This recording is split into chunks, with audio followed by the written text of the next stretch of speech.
Best motivational story ego यानी अहंकार। दोस्तों, आज की कहानी अहंकार के ऊपर एक चरितार्थ कहानी है। वर्तमान समय में अहंकार के कारण सभी अपने ही बोझ तले दबे जा रहे हैं। अहंकार में व्यक्ति अपने अस्तित्व को ही भूलता चला जा रहा है। तो चलिए सुनते हैं इसी पर आधारित यह कहानी। एक बार की बात है, ऊंची पहाड़ी पर एक स्वर्ण का मंदिर था। उसमें बहुमूल्य हीरे जवाहरातों का खजाना था। मंदिर का पुजारी अब बूढ़ा हो चला था, इसलिए उसने पहाड़ी के नीचे राज्य में खबर भिजवाई कि मुझे इस मंदिर के लिए एक नए पुजारी को चुनना है। जो व्यक्ति सर्वाधिक शक्तिशाली होगा उसकी नियुक्ति की जाएगी, क्योंकि यह मंदिर शक्ति का है। दी गई तिथि पर जो लोग अपने आप को शक्तिशाली समझते हों, वे अपनी शक्ति का प्रदर्शन करते हुए पहाड़ की चढ़ाई शुरू करें। जो व्यक्ति चढ़ाई पर सबसे पहले ऊपर पहुंचेगा, वही पुजारी बनने योग्य समझा जाएगा। उस राज्य में दूर दूर तक जहाँ जहाँ तक खबर पहुंची, वहाँ वहाँ के लोगों के मन में उत्कंठा हुई।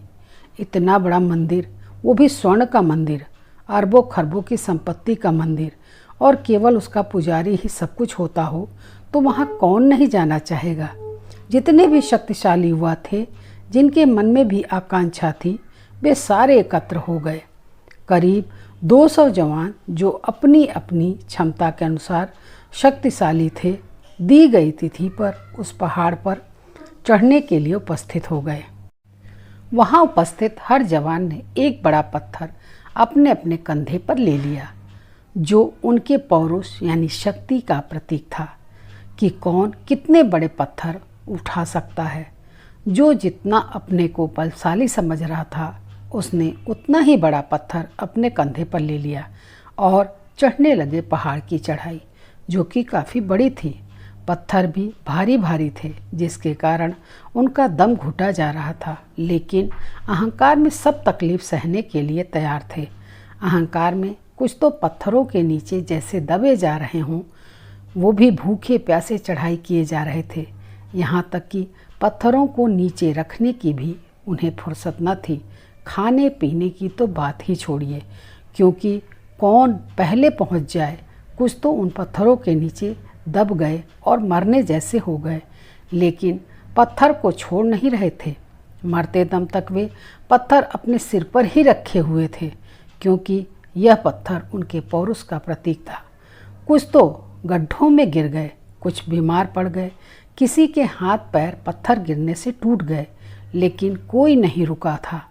किसी को इतनी भी फुर्सत नहीं थी कि जो गिर गया था उसे थोड़ा देख लें, थोड़ी उसकी सहायता ही कर दें।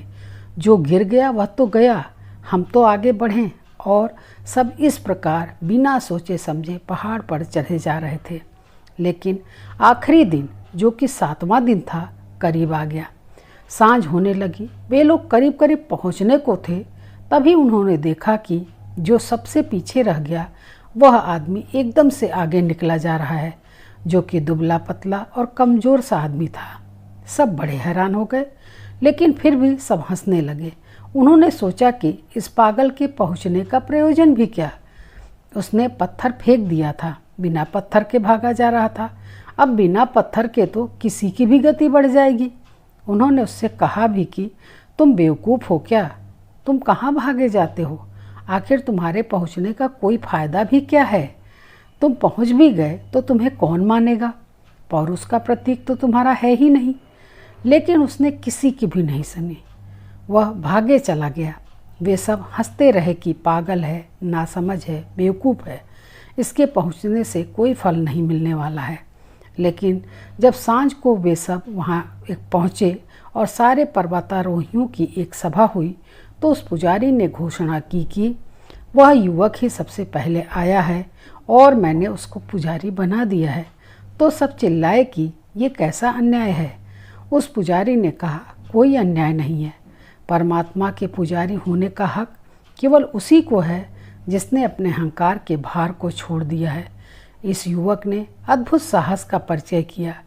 तुम सब भारग्रस्त लोगों के बीच यह अपने भार को फेंक सका, अपने पौरुष प्रतीक से छुटकारा पा सका, अपने अहंकार के भाव से मुक्त हो सका, निडर होकर आगे बढ़ा तुम सबने उसकी हंसी उड़ाई, फिर भी नहीं रुका। यह अद्भुत साहस की बात है, इसलिए मैंने इसे पुजारी का पद दे दिया है। यह तो कथा प्रतीक कथा थी, लेकिन जीवन में भी यही सत्य है। जो लोग भी सत्य की और परमात्मा की यात्रा में हैं, वे स्मरण रखें कि जो भार उन्होंने अपने ऊपर ले रखे हैं, वे सब उनको रोक रहे हैं आगे बढ़ने से। पद, प्रतिष्ठा, धन, संपत्ति, मान सम्मान, ज्ञान सभी हमारे जीवन में अहम है, परंतु इनका अहंकार कहीं का भी हमें नहीं छोड़ता। इसलिए अहंकार कभी न करें। कहानी कैसी लगी कमेंट करके ज़रूर बताइए तथा मेरे इस चैनल को लाइक और सब्सक्राइब करके मेरा प्रोत्साहन कीजिए। मिलती हूँ ऐसी ही एक नई और अनोखी कहानी के साथ। धन्यवाद।